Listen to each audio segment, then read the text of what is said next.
바울이 왜 우리에게 자족에 대해서 강조하고 반복해서 말씀해 주고 있는가? 우리가 자족하는 마음이 있어야 하나님을 만족하고 하나님이 주신 것에 기뻐하고 감사할 수 있는 참 믿음을 가질 수 있기 때문에 그렇습니다. 이 자족하는 마음이 아니면, 하나님을 만족하지 아니하면 참으로 그 사람은 하나님이 우리의 주인 되신다 하는 그 믿음이 있지 않는 사람이기 때문에 오직 하나님을 우리의 주인으로 모시고 예수 그리스도를 믿는다는 그 말은 예수 그리스도를 참 주인으로 우리가 따르며 충성하고 헌신하는 그런 믿음이기 때문에 오직 우리가 자족하는 마음이 있어야 한다, 이렇게 가르쳐주고 있습니다. 예수님께서 겟네사렛 호숫가에 가셨을 때 배 두 척이 있었는데 그때 그 둘 중에 하나 베드로의 배를 타셨습니다. 그때 이미 베드로는 밤새도록 고기를 잡았는데 잡은 것이 없어서 허탈감과 이 피로감으로 가득 차 있었던 상태였습니다. 그럼에도 불구하고 예수님께서는 베드로에게 깊은 곳으로 가서 그물을 내리라 말씀하셨죠. 이미 다 고기 잡는 것을 끝내고 그물을 씻고 있었다 그랬어요. 그럼에도 불구하고 베드로가 예수님의 말씀을 의지하여서 자기가 전문가임에도 불구하고 예수님의 말씀을 믿고 따라가면서 깊은 곳에 그물을 내렸습니다. 그랬더니 얼마나 많은 고기를 잡았는가? 그물이 찢어질 정도로 힘이 많은 고기를 잡았다고 했습니다. 원래 베드로는 그 고기를 잡으려고 나갔던 사람이었습니다. 그것이 그의 목적이었습니다. 그런데 그때 베드로가 예수님의 영광을 본 것입니다. 주님의 영광을 보니까 그가 주여 나를 떠나소서 나는 죄인이로소이다 고백을 했죠. 그리고 예수님이 너는 나를 따르라 그렇게 말씀하시면서 내가 이후로는 사람을 취하리라 이렇게 말씀하셨어요. 그랬더니 그 말씀을 들었던 베드로와 야고보와 요한이 어떻게 행동을 했는가? 누가복음 5장 11절 말씀입니다. 함께 읽겠습니다. 그들이 배들을 육지에 대고 모든 것을 버려두고 예수를 따르니라. 아멘. 그랬습니다.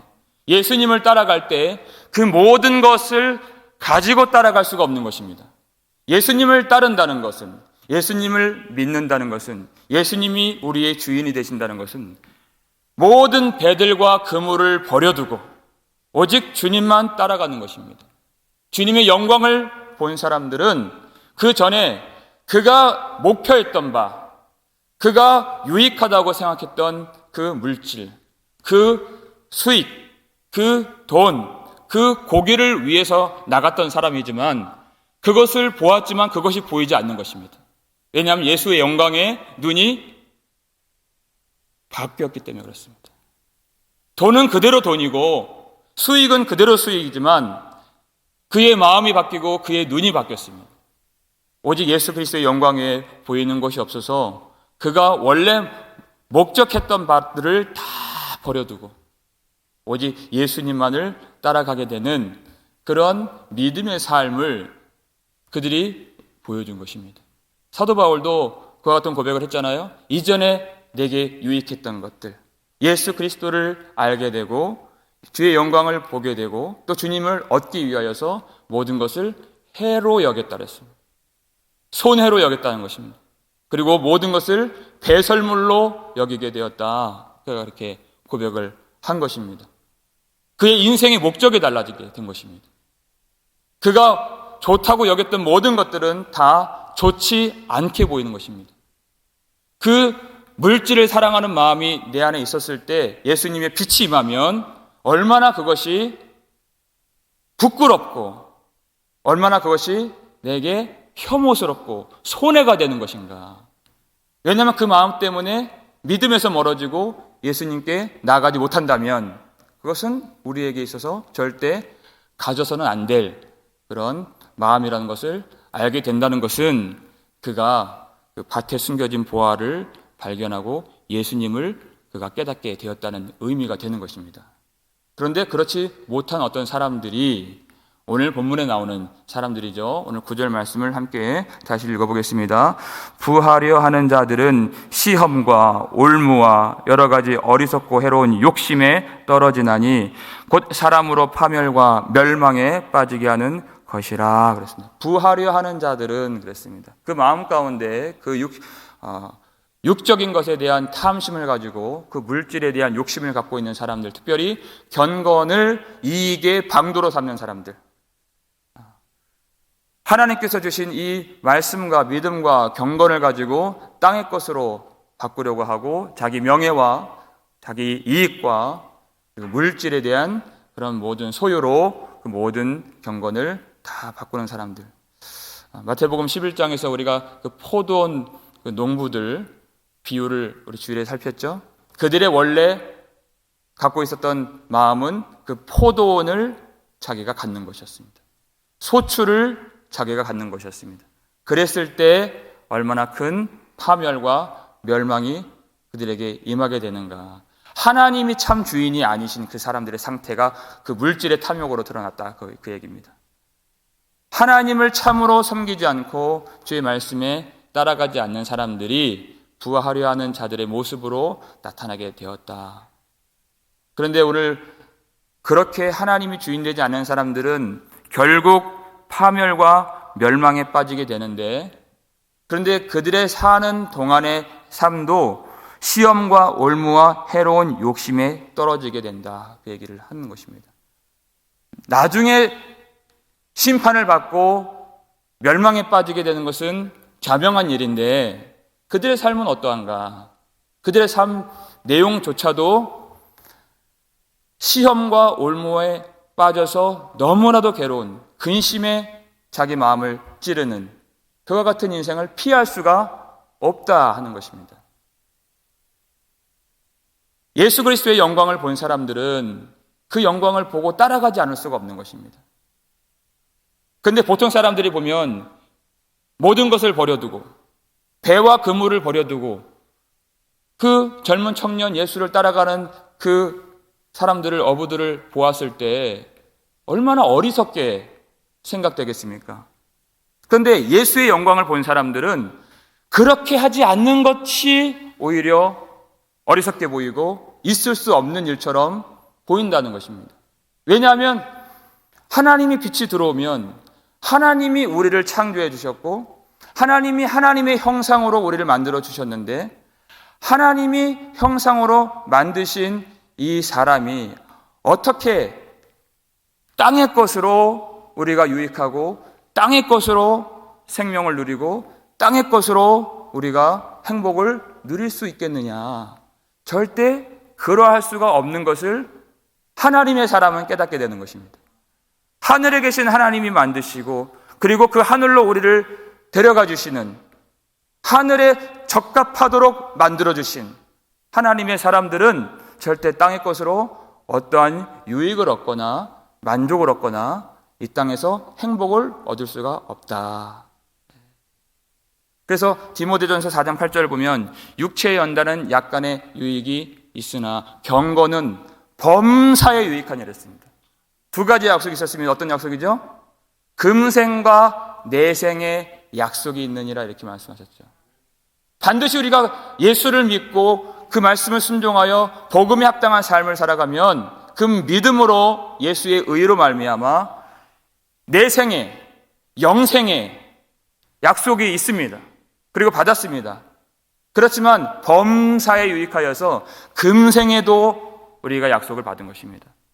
하나님이 우리를 붙잡아 주시고 하나님이 우리를 보호해 주시고 성령으로 우리를 함께 해 주셔서 그 마음 가운데 기쁨과 감사와 찬양이 넘치는 그 믿음의 길을 살아가는 그 참으로 행복한 그 인생을 우리가 지금 갖고 있는 것이죠.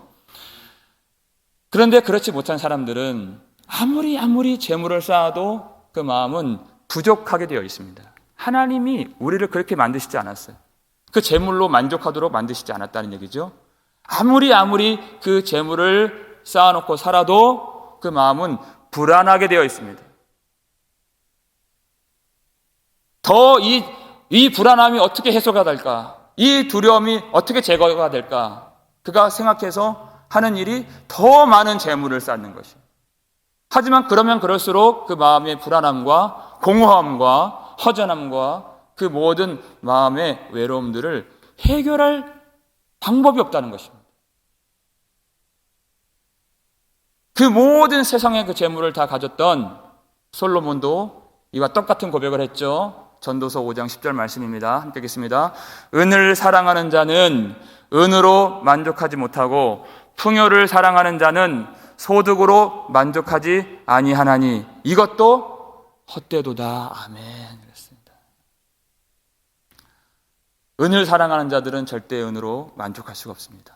하나님이 그렇게 만드시지 않았습니다. 오히려 오늘 본문을 보니까요, 올무에 빠진다 그랬어요.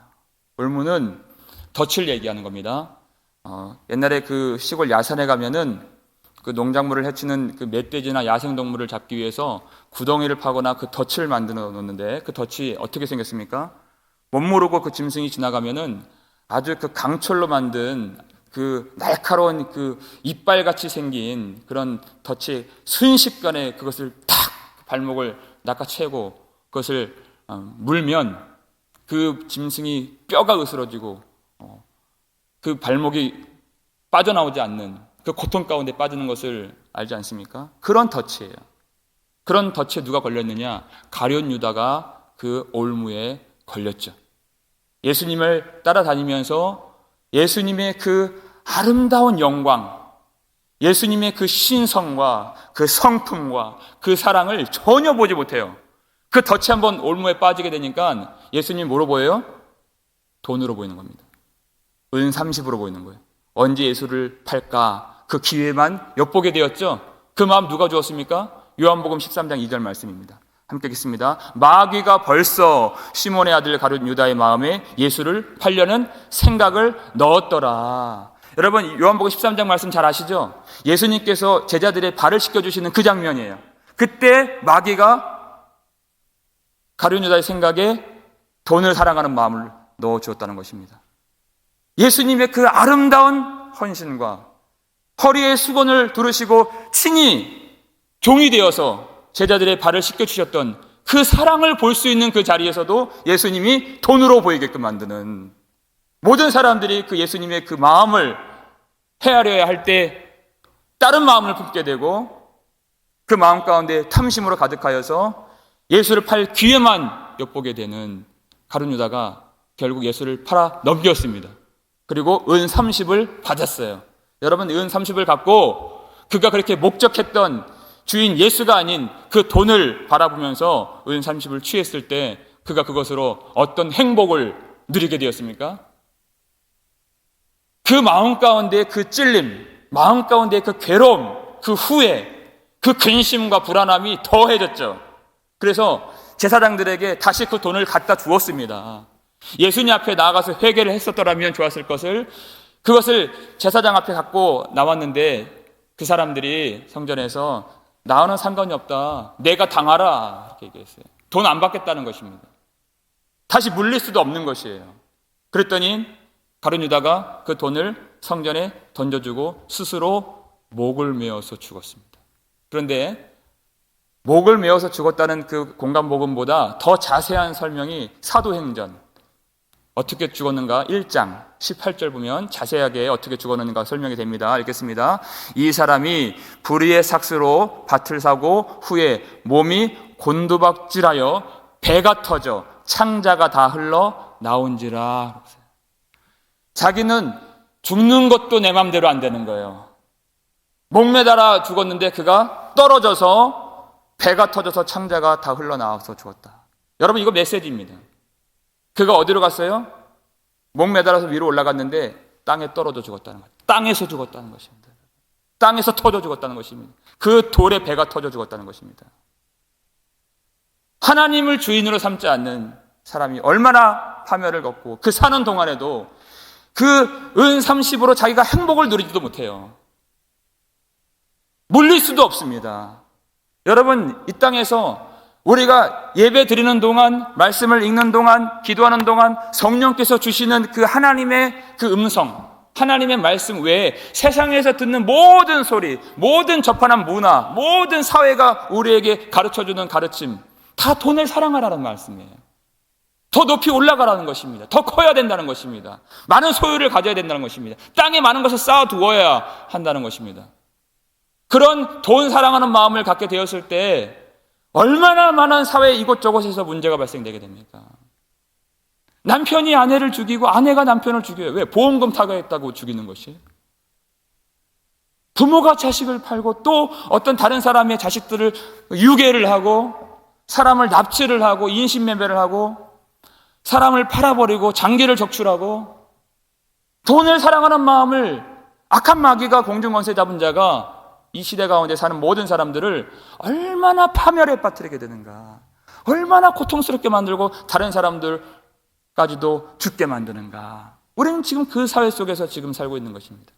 얼마나 무서운 그 일들을 마귀가 사람들 마음 가운데 그 생각을 심고 있는가.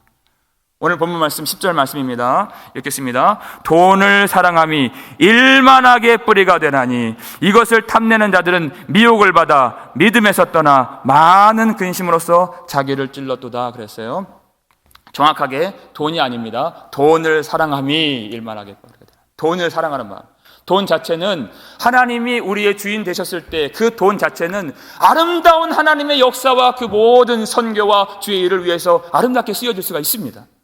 그 마음이, 중심이 우리 구주 예수 그리스도가 된다면 그 돈도 하나님이 주신 그 복으로서 아주 생명의 말씀을 전하는 데 있어서 아주 효과적으로 능력 있게 복되게 아름답게 사용될 수 있습니다. 근데 그 마음 가운데 돈을 사랑하는 마음이 있다면 그 주인이 돈이 되게 된다는 것입니다. 예수님을 따라갈 수 없는 그 상태가 되면 모든 일만하게 뿌리가 그 돈 사랑하는 마음에서 나온다. 모든 악한 생각과 악한 뜻과 악한 행동과 악한 계획과 모든 일들이 다 거기서 나오게 된다는 것입니다. 하나님께서 하나님 나라를 차지하게 하실 때 가나안 그 전쟁을 보면 여리고성 전쟁을 여러분 잘 아시죠? 여러분 여리고성 전쟁에서 뭐가 가장 떠오르십니까? 여리고성 전쟁을 이길 때 가장 중요한 것은 여리고성이 굉장히 큰 성이었거든요. 그 두 벽으로 되어 있는데 그 한 벽 위에 그 마차가 지나갈 정도로 큰 두터운 그 벽이 두 개나 두 겹으로 되어 있는 그런 성. 어떻게 그것을 무너뜨릴 수 있을까? 그것은 사람이 하는 일이 아니었습니다. 그 기골이 장대한 그 가나안 족속들이 그렇게 진을 치고 있는 이 땅을 어떻게 이길 수 있을까? 사람이 힘으로 이기는 것이 아니었습니다. 근데 그 전쟁에서 가장 주목하는 것, 근데 사람들이 잘 기억하지 못하는 그 전쟁의 핵심, 하나님이 명령해 주신 바. 그 성을 돌라, 일곱 바퀴를 돌라, 나팔 소리가 일어나면 소리를 치라. 그건 그렇게 어려운 일은 아니었어요. 근데 정말 순종해야 될 하나님의 말씀. 그래야 승리할 수 있는 그 약속이 무엇입니까?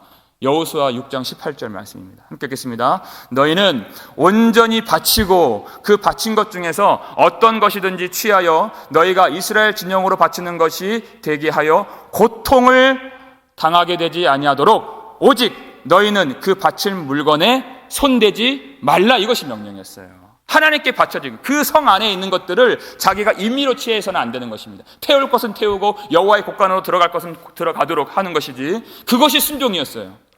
7바퀴 도는 거 어렵지 않습니다. 그냥 걸어가면 되는 거예요.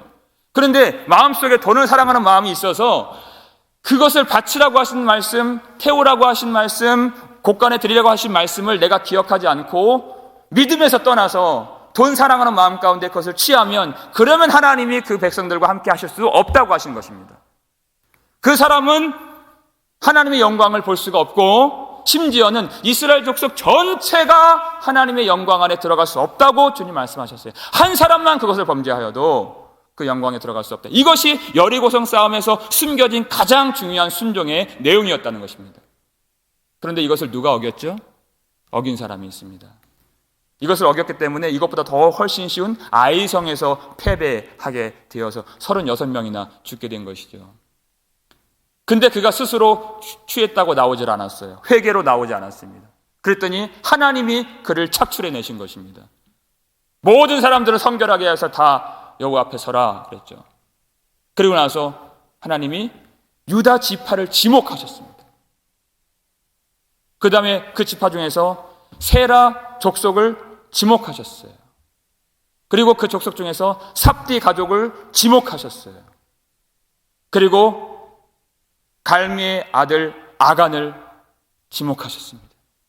그랬더니 그제서야 자기가 시날산의 아름다운 외투 한 벌과 그 은 200세겔과 금 한 덩이를 자기가 취했노라고 얘기를 합니다. 그리고 이렇게 증언을 합니다. 이렇게 얘기를 해요. 여호수아서 7장 21절 말씀 보면 읽겠습니다. 보소서 이제 그 물건들을 내 장막 가운데 땅 속에 감추었는데 은은 그 밑에 있나이다 하더라. 이렇게 됐어요. 어디에 감췄다고요? 땅 속에, 장막 속에 감췄다는 것입니다. 여러분, 시날산의 아름다운 외투를 자기가 취했습니다. 그러면 그걸 언제 입고 다닐 수 있습니까? 그럼 못 입고 다녀요. 땅 속에 넣을 수밖에 없습니다. 부끄러워서 입을 수가 없는 것이에요. 혹 사람들이 알진 않을까? 혹 내가 한 그 범죄가 들통나진 않을까? 그거를 내가 쓸 수가 없는 것입니다. 돈이 있다고, 금이 있다고, 옷이 있다고 입을 수가 없고 사용할 수가 없는 것이에요. 취해봤자 쓸모가 없는 그런 재물이라 하는 것입니다. 하나님이 광야에서 40년 동안 그들을 입혀주시고 옷이 헤어지지 않도록, 신발이 닳지 않도록 그들을 지켜주시고 항상 먹을 것을 주시고 하나님이 보호해 주시는 백성들에게는 시날산 아름다운 옷과 그 은 200세겔과 그 금덩이를 사랑할 필요가 없는 것이에요. 그걸 가져봤자 어디다 놔요? 집에 걸어둘 수도 없습니다. 장막을 파서 땅속에 넣어야 하는 것이에요. 쓸모도 없고 필요도 없고 부끄럽게 만들고 두렵게 만들고 그 갖고 있는 내내 불안하고 두렵고 근심에 쌓이고 그 근심이 자기의 마음을 찌르면서 들키지는 않을까 알지는 않을까 하나님이 다 알고 계시는데 회개의 기회를 잃어버렸어요. 그랬더니 하나님이 그를 착출해내시고 한 번도 사용해보지 못하고 흙 구덩이 속에 있는 그 옷들을 다 하나님이 끄집어내라 해서 그것들을 다 아굴 골짜기에 다 던져버리라 했어요. 그리고 아간과 아간의 아들들과 아간의 딸들과 그 모든 짐승들까지 다 아굴 골짜기에 던져서 그 아간의 가족들은 돌로 쳐 죽이고 나머지는 다 불살라 태워버리게 된 것입니다. 얼마나 사는 동안 마음에 괴롭고 그것을 누리지도 못하고 하나님의 사랑을 알지도 못하고 하나님의 진리를 알아야 할 때, 하나님의 사랑을 알아야 할 때 전혀 그것에 눈이 가려지고 욕심으로 그리고 근심으로 마음이 찔려서 올무에 빠져 이렇게 멸망과 파멸에 들어가게 되는 돈을 사랑하는 마음이 얼마나 우리에게 큰 해악을 주는가. 아무것도 우리에게 유익을 주지 않습니다. 아무런 행복을 주지 않습니다. 하나님의 사람이 이 욕심 갖는다면 항상 그 마음엔 불안함이에요. 두려움이에요. 근심으로 쌓이고 염려가 내 마음을 찌르게 되는, 그래서 온갖 악한 것들이 그 돈을 사랑하면서 나오게 돼요. 아간만 하나님이 아굴 골짜기에 던지라 그러지 않습니다. 한 사람이 그렇게 되면 왜 그런 무시무시한 처벌을 받았는가? 이스라엘 전체가 하나님의 영광에서 그들이 배제가 되었기 때문에 그렇습니다. 그 죄가 해결되지 않으면 그 공동체 전체가 한 발자국도 하나님의 영광의 땅으로 들어갈 수 없기 때문에, 다른 무고한 36명이나 아이성에서 죽었기 때문에 그 죄를 하나님이 끊어버리셔야만 했던 것입니다. 이 죄가 우리 교회 가운데 있다면 교회가 찢어지고, 이것이 우리 가정 가운데 있다면 가정이 큰 해를 입고, 여러분 우리 나라를 보십시오. 그 몇몇 사람이 그 돈 사랑하는 마음 가졌을 때 얼마나 온 국민이 고통하게 되고 그 탐심과 그 정욕 때문에 얼마나 나라가 무너지게 됩니까? 모든 악한 것들이 나오는 그 돈 사랑하는 마음이 제거될 수 있는 유일한 한 가지는 오직 예수 그리스도를 사랑하는 것입니다.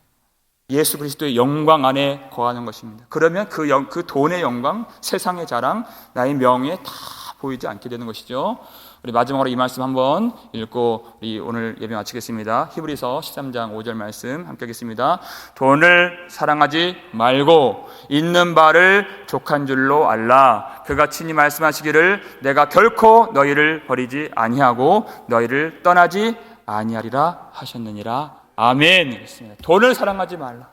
돈을 사랑하지 말라. 이 약속은 오직 우리를 결코 버리지 않으시고 떠나지 아니하시는 오직 구주 예수 그리스도, 어제나 오늘도 동일하신 예수 그리스도를 사랑하라, 그 약속인 것입니다. 오직 주님을 사랑하는 마음으로만 돈 사랑하는 마음, 세상 사랑하는 마음 이길 수 있다는 것입니다. 주님을 사랑하면 금생과 내생의 약속이 있어서 오늘도 주님 안에서 성령으로 충만하여 하늘의 기쁨, 하늘의 만족, 하늘의 평강으로 충만하게 채워주실 줄 믿습니다. 하나님의 보호하심을 믿으시고 예수 그리스도만 의지하며 주님만 우리 구주 삼고 성령으로 충만하여 성령이 공급해 주시는 은혜와 평강으로 가득한, 그래서 오직 주 예수를 믿음으로 따라갈 수 있는 저와 여러분 되실 수 있기를 주님의 이름으로 축원합니다. 기도하겠습니다. 아버지 하나님 감사합니다. 아버지 하나님, 저희들 마음 가운데 있는 그 모든 더러운 마음들, 우리 마음 가운데 있는 탐심과 정욕들 이 시간 다 버리기 위하여 나왔습니다. 주님 앞에 기도합니다. 가정에서 하나님 앞에 간절하게 주님을 찾고 기도합니다. 우리를 다만 불쌍히 여겨 주시옵소서. 아버지 하나님, 하나님의 그 신실한 사랑을 우리가 깨달아야 할 때, 예수님의 그 십자가의 영광을 보아야 할 때, 우리 마음이 돈을 사랑하고 세상을 사랑하여서 눈이 어두워지지 않도록 주님께서 우리 마음을 붙잡아 주시옵소서. 마귀가 어떤 사람들도, 어떤 우리 성도들의 마음 속에 그것을 주지 못하도록 성령으로 지켜 보호해 주시고, 우리 마음에 다른 욕심이 들어가지 못하도록 예수 그리스도의 사랑으로 충만하게 이 시간 채워 주시옵소서. 주님 다시 오실 때까지 이 믿음의 선한 싸움을 잘 싸워갈 수 있도록 하나님 우리에게 성령 충만 주시고, 하나님이 날마다 우리를 보호해 주시고 공급해 주시고 돌봐주시고 지켜주시는 그 믿음 안에서 주님께 모든 것을 맡길 수 있도록 도와주시옵소서. 하나님이 이제까지도 우리를 돌봐주셨는데 앞으로도, 그리고 영원토록 함께 하시고 영원토록 우리를 지켜주시는 줄을 믿습니다. 우리 육신도 주님께 의탁합니다. 주님 불쌍히 여겨주셔서 하나님 우리 귀한 성도들 하나님 앞에서 날마다 건강하게 믿음 생활 잘할 수 있도록, 또 가정에도 평안을 주시고 그 모든 행사, 손을 하는 모든 일들을 주님께서 돌보아 주시옵소서. 아픈 자들을 주님께서 위로해 주시고 그 몸의 회복의 은혜를 주시고 몸에 기력을 주시고 힘을 주시고 일어나서 주님 말씀을 보며 묵상하며 기도할 수 있는 그 힘을 주셔서 주님 바라보게 해주시고, 하나님 지금 오늘 이 날을 살아갈 때 오직 하나님으로 만족하여 기쁨으로 충만하도록 주께서 그 마음에 주장해 주시옵소서. 아버지 하나님, 물질이 궁핍하여서 기도하고 또 하나님을 바라보는 성도들이 있습니다. 주님께서 쓸 것을 채워주시고 이스라엘 백성들이 광야에서 전혀 부족함이 없이 그 놀란 하나님의 영광을 보았던 것처럼 이 메마른 땅, 광야 같은 이 땅에서도 하나님의 돌보심 가운데서 오늘도 먹고 마시면서 주님께 감사할 수 있도록 주여 우리 모든 형편을 주님이 돌봐주시고 우리 귀한 성도들의 모든 가정마다 하나님이 쓸 것으로 채워주시고 부족함이 없도록 주님이 우리를 인도해 주시옵소서. 아버지 하나님, 무엇보다 성령 충만하길 원합니다. 살아계신 하나님의 영광 안에 거하길 원합니다. 돈을 사랑하지 아니하고 오직 예수님만 사랑하길 원합니다. 우리를 지켜주시고 예수님 사랑할 수 있도록 말씀과 기도로 더욱 거룩하여질 수 있는 복된 한 날 될 수 있도록 귀한 성도들과 모든 지체들과 권속들을 축복해 주시옵소서. 감사를 드렸고 우리를 구속해 주신 예수 그리스도의 이름으로 축복하며 기도 올렸나이다. 아멘.